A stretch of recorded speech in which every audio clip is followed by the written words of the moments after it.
अस्मश्रीगुरुभ्यो नमः। श्रीमते रामानुजाय नमः। कृष्णं वन्दे जगद्गुरुम्। हस्ताङ्घ्रिणिक्वणतकिङ्कणकिङ्किणीकं मध्ये नितम्बमनलम्बितहेमसूत्रं मुक्ताकलापमुकुलीकृतकाकवक्षं वन्दामहे व्रजनरं वसुदेवभाग्यम्। बृन्दावनद्रुमतलेषु गवां गणेषु वेदावसानसमयेषु च दृश्यते यत् तद्वेणुनादन सरं सिकिपिञ्चचूडं ब्रह्मस्मरामि कमलेक्षणोभ्रनीलम्। कृष्णं वन्दे जगद्गुरुं। श्रीमन्महाभारतम् आदिपर्वम्। नारायणं नमस्कृत्य नरं चैव नरोत्तमं देवीं सरस्वतीं व्यासं ततो जयमुदीरयेत्। ఎప్పుడైతే జనమేజయ మహారాజు ఆ ఋత్విజులను ఆ శాస్త్రాలను ఆ యజ్ఞం కోసం అని చెప్పి ఏర్పాటు చేయమని ఆ మంత్రాంగానికి ఆజ్ఞ జారీ చేశాడు. వాళ్ళందరూ కూడా ఆ ఋత్విజులు శాస్త్రంలో చెప్పిన విధంగా యజ్ఞమండపాన్ని తయారు చేయడానికి అక్కడ భూమిని కొలవడం జరిగింది. సర్పయాగం కోసం జనమేజయుడు సమాయత్తమైనట్లుగా మనకి ఈ అధ్యాయంలో కనిపిస్తోంది. యదావద్వేద విద్వాంసః సర్వే బుద్ధే పదం గతాః బుద్ధ్యా పరమయా యుక్తం ఇష్టం ద్విజగణైర్యుతం ప్రభూతదనజాన్యాజ్యం ఋద్విగ్నభి సంసేవితం నిర్మాయ చాపి విధివద్యజ్ఞాయతనమీప్సితం రాజానం దీక్షయామాసుః సత్రాప్తయే తదా ఇదం చాసీత్ తత్ర పూర్వం సర్పసత్రే భవిష్యతి. ఋతుజులందరూ కూడా వేద విద్వాంసులు, బుద్ధిమంతులు. వాళ్ళు శాస్త్ర ప్రకారం యజ్ఞమండపాన్ని తయారు చేయడం జరిగింది. యజ్ఞశాల సంపూర్ణ ధనధాన్యాలతో అట్లాగే ఉత్తమోత్తమైనటువంటి బ్రాహ్మణులతో పరిపూర్ణంగా విరాజిల్లే సమయం వచ్చింది. ఋత్విజులతో ఎంతో శోభాయమానంగా అలంకరించడం జరిగింది. అలాగే ఋత్విజులు సర్పయాగం నిర్విఘ్నంగా సిద్ధించడం కోసం అని చెప్పి జనమేజయుడికి దీక్షణం ఇవ్వడం జరిగింది. ఇలా యజ్ఞ ప్రారంభం అవుతున్న సమయంలో ఈ క్రింది సంఘటన ఒకటి జరిగింది. నిమిత్తం మహదుత్పన్నం యజ్ఞ విఘ్నకరం తదా యజ్ఞస్యాయతనే తస్మిన్ క్రియమాణే వచోద్బ్రవీత్ స్థపతి తిర్వ్యద్ సంపన్నః వాస్తు విద్యా విశారదః ఇత్యబ్రవీత్ సూత్రధారసూతః పౌరాణికస్తదా అని. ఈ యజ్ఞానికి విఘ్నం కలుగుతుందని ప్రకటింపబడింది. యజ్ఞమండపాన్ని తయారు చేస్తున్నప్పుడు ఆ వాస్తుశాస్త్ర పారంగతుడు, విద్వాంసుడు, మేధావి అయినటువంటి అనుభవశాలి ఆ సూతపుత్రుడును ఆయన శిల్పిని ఈ యజ్ఞానికి పెద్ద విఘ్నం ఏర్పడుతుంది అని చెప్పడం జరిగింది. అయితే ఈ ప్రదేశంలో ఈ కాలంలో కొలతలు జరిగినందువల్ల ఒక బ్రాహ్మణుని కారణంగా ఈ యజ్ఞం కొనసాగదు అని చెప్పడం జరిగింది. జనమేజయుడు ఆ శిల్పిపై కోపించి దీక్షకు ముందే సేవకునికి నా అనుమతి లేకుండా అపరిచితులెవరిని యజ్ఞశాలకు రానియవద్దు అని చెప్పడం కూడా జరిగింది.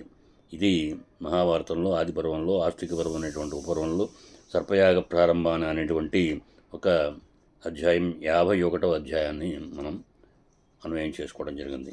52వ అధ్యాయం సర్పయాగంలో సర్పాలు నశించడం అనేది ఈ యాగంలో మనకి ఈ అధ్యాయంలో తెలుస్తుంది. తతకర్మ ప్రవృతే సర్పసత్ర విధానత సర్వరామశ్చ విధివత్సే స్వే కర్మణి యాజకాః. ఉగ్రశివుడు ఈ రకంగా చెప్తున్నాడు. మునీంద్ర, సర్పయజ్ఞం యథావిధిగా ప్రారంభమైంది. ఋత్విజులందరూ కూడా తమ తమ కార్యాలలో నిమగ్నమై ఉన్నారు. అక్కడ అందరి కళ్ళు యజ్ఞాగ్ని నుండి వచ్చినటువంటి పొగ వల్ల ఎర్రబడ్డాయి. ఋతుజులందరూ నల్లటి వస్త్రాలు ధరించడంతో మంత్రోచ్చారణలతో అగ్ని ప్రజ్వలింపజేసి అందులో హోమాన్ని చేస్తున్నారు. సమస్త సర్పాల మనస్సులను కూడా కంపింపజేస్తూ అప్పుడు ఆ యాగాగ్నిలోనికి సర్పాలను ఆహ్వానించడం జరిగింది. తతఃసర్పాః సమాపేతుః ప్రదీప్తే హవ్యహమాహవే విచేష్టమాహ కృపణం ఆభాయంత పరస్పరం. ఆ పై సర్పాలన్నీ కూడా చేష్టలుడిగి దీనస్వరంతో ఒకరికొకరు కేకలు పెట్టుకుంటూ ఆ ప్రజ్వలితున్న హోమగుండంలో పడిపోతున్నాయి. ఉత్కరిస్తూ నిట్టూరుస్తూ ఒకదాని తోకలతోనూ పడగలతోనూ పెనవేసుకుంటూ ఆ మండుతున్న అగ్నిలో ఒకదాని వెనక ఒకటి అధిక సంఖ్యలో సర్పాలన్నీ ఆ యజ్ఞ గుండంలో రాలిపోయినట్టుగా పడిపోతూ ఉన్నాయి. శ్వేతాకృష్ణాశ్చ నీలాశ్చవిరాహశ్చ శశివస్తదాః వదనం పదంతో వివిధాన్నాదాన్ దీప్తే విభావసౌ అని.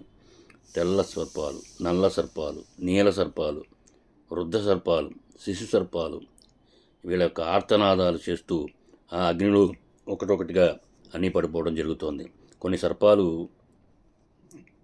క్రోము పొడవుతో, మరికొన్ని 4 క్రోసులతో, క్రోసు పొడవలు కొన్ని అయితే 4 క్రోసులు పొడవలతో కొన్ని, అట్లాగే మరికొన్ని చిన్న చిన్న ప్రమాణాలు గల సర్పాలు అన్నీ హోమాగ్నికి ఆహుతైపోతున్నాయి. ఏవం శతసహస్రాణి ప్రయుతావ్యచ్యుతాని చ అవసాని వినష్టాని పన్నగానాం తు తత్ర వై. ఈ విధంగా లక్షల కోట్ల సర్పాలు ఆ అగ్నిలో పడి భస్మమైపోతున్నాయి. తురగా ఇవ సుత్ర తత్రావ్యే హస్త ఇవ భవే మత్త ఇవ చ మాతంగా మహాకాయ మహాబల. అంటే కొన్ని సర్పాలు గుర్రాల వలె ఉన్నాయి, మరికొన్ని ఏనుగు తొండంలాగా ఉన్నాయి, మరికొన్ని మదించిన ఏనుగుల్లాగా మహాకాయంతో మహాబలంతో ఉన్నాయి. ఆ సర్పాలు కొన్ని భయంకర విషపూరితమైనవి, చూడడానికి మహాభయంకరంగా ఉన్న సర్పాలు. ఇవన్నీ కూడా ఒక ఆయుధంలాగా ఉన్న సర్పాలు. ఇలా అనేక సర్పాలు తల్లి ఇచ్చిన శాపంతో బాధపడుతూ సర్పయాగంలో ఆహుతవడం జరుగుతోంది. ఆ జనమేజయుడు చేసినటువంటి ఆ సర్పయాగంలో. అయితే పాండవంశుడైనటువంటి జనమేజయుడు ఈ సర్పయాగంలో ఏ మహర్షుల్ని ఋతుజులుగా నియమించాడు అని అడగడం జరిగింది. అలాగే శౌనకుడికి ఉగ్రశ్రుడు చెప్తున్నాడు. సర్పాలకు విషాదహేతువై మహాభయంకరమైనటువంటి పరమదారుణమైనటువంటి ఆ సర్పయాగంలో వదన్యులెవరు, ఆ విషయాలను అన్నింటినీ కూడా వివరించి చెప్పవలసిందిగా కోరుతున్నాము అనగానే, సర్పయాగం చేసే విధానం తెలిసినటువంటి వాళ్ళలో ఏ మహర్షులు అక్కడ ఉన్నారు అని చెప్పడం అని అడగడం జరిగింది. అలాగే తత్ర హోత బహువాధ బ్రాహ్మణశ్చ చండభార్గవః ఈ ఉద్గత బ్రాహ్మణో వృద్ధ సర్వాన్ నిర్వాన్ కౌల్పోదజైమిని అని ఉగ్రశ్రవుడు ఇలా చెప్తున్నాడు.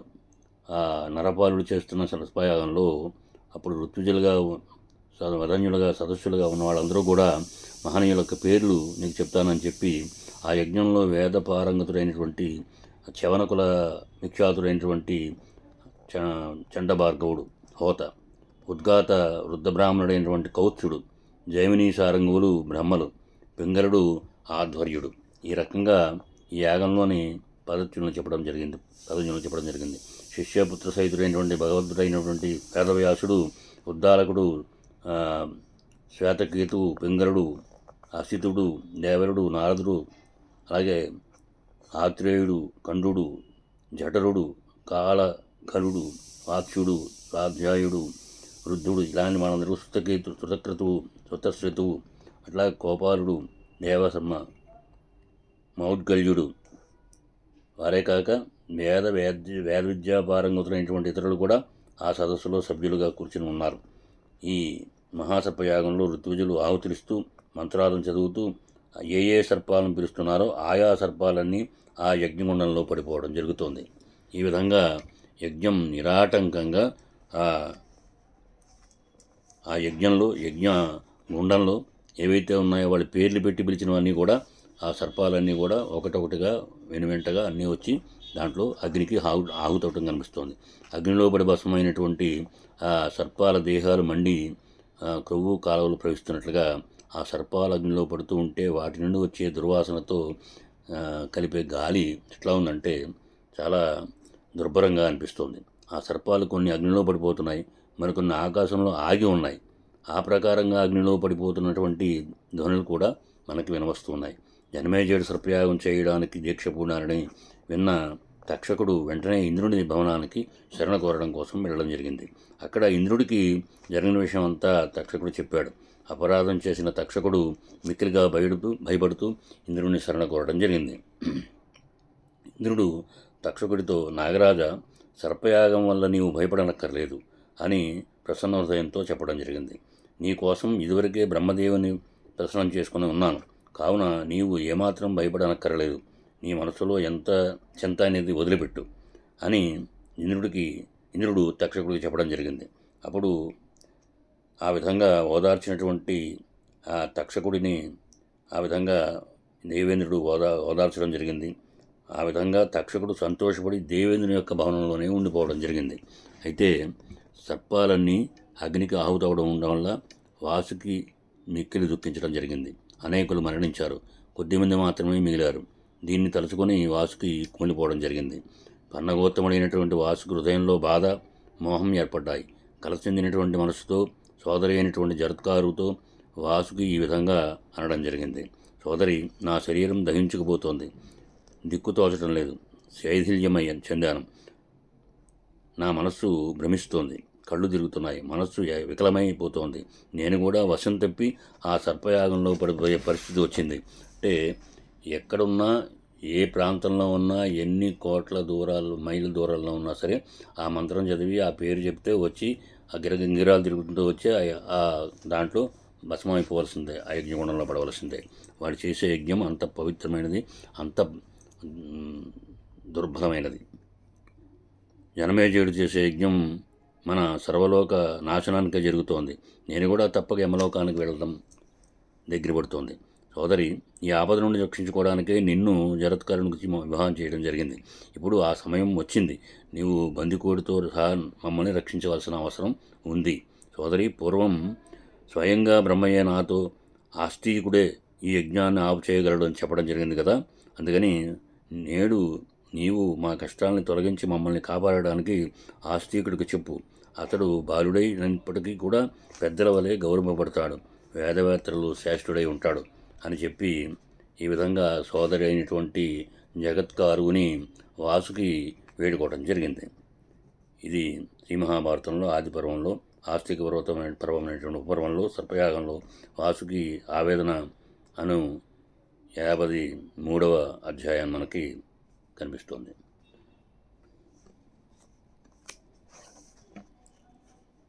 ఆస్తికుడు సర్పయాగానికి రావడం జరిగింది. నాగకన్య జరత్కారు నాగరాజు అయినటువంటి వాసుకు తనతో చెప్పినట్లుగా తన కుమారుడైనటువంటి ఆస్తికుని పిలిచి ఇలా చెప్పడం జరిగింది. ఆస్తికుడు ఇలా చెప్పడం జరిగింది. అమ్మా, నా మేనమామ ఏ కారణం చేత నిన్ను నా తండ్రికిచ్చి వివాహం చేశాడు, ఈ విషయాన్ని నాకు పూర్తిగా చెప్పు. దాన్ని విన్న తర్వాత కార్యసిద్ధికి నేను ప్రయత్నం చేస్తాను అని చెప్పడం జరిగింది. అలాగే బంధువుల యొక్క హితాన్ని కోరే జగత్కారు ఆస్తికునితో ప్రశాంత చిత్తంతో ఈ విధంగా చెప్పడం జరుగుతోంది. పన్నగానామశేషానాం మాత కద్రూరితి శృత తయా సస్త సుషితయ సుత యస్మాన్నిబోధత్. అంటే అష్టికునితో ఇలా చెప్తోంది. నాయన, నాగులందరికీ తల్లి కద్రువ. ఒకప్పుడు ఆమెకు కోపం రాగా తన కుమారులకు ఆమె శాపం ఇచ్చింది. ఆ విషయాన్ని నీకు పూర్తిగా చెప్తానని చెప్పి ఇంతకుముందు మనం చెప్పినట్టుగా ఉచ్చేశ్రవం యొక్క తోక గురించి, దాన్ని చుట్టుకోవడం గురించి ఇవన్నీ కూడా ఆవిడ ఆ కొడుక్కి వివరించడం జరుగుతోంది. ఆ కద్రువ శాపం ఇచ్చినప్పుడు సాక్షాత్తుగా లోకపితామహుడైనటువంటి బ్రహ్మగారే ఆ యొక్క శాపాన్ని విని ఆమోదించడం జరిగిందయ్యా. ఆ సమయంలో నీ యొక్క ప్రస్తావన రావడం జరిగింది. అందుకని ఇవన్నీ చెప్పడం, దేవతలు కూడా ఏమని చెప్పారన్నది, ఈ నాగరాజు అయినటువంటి వాసుకి తన సోదరుల ఆపద గురించి దుఃఖించడం, ఆ తల్లి ఇచ్చిన ఆ శాపం తప్పిపోయే మార్గం అడగడం, బ్రహ్మగారు చెప్పడం, ఇవన్నీ కూడా అప్పుడే జరిగాయి నాయన అని ఈ విధంగా తల్లి జరత్కారు కుమారుడైనటువంటి ఆగస్త్యుడికి చెప్పడం జరిగింది, ఆస్తికుడికి చెప్పడం జరిగింది. మీరనవి మనం తర్వాత అన్వయం చేసుకోవడం జరుగుతుంది. విష్ణు వందే జగద్గురు ఆస్తికం మునిరాజు నమామి.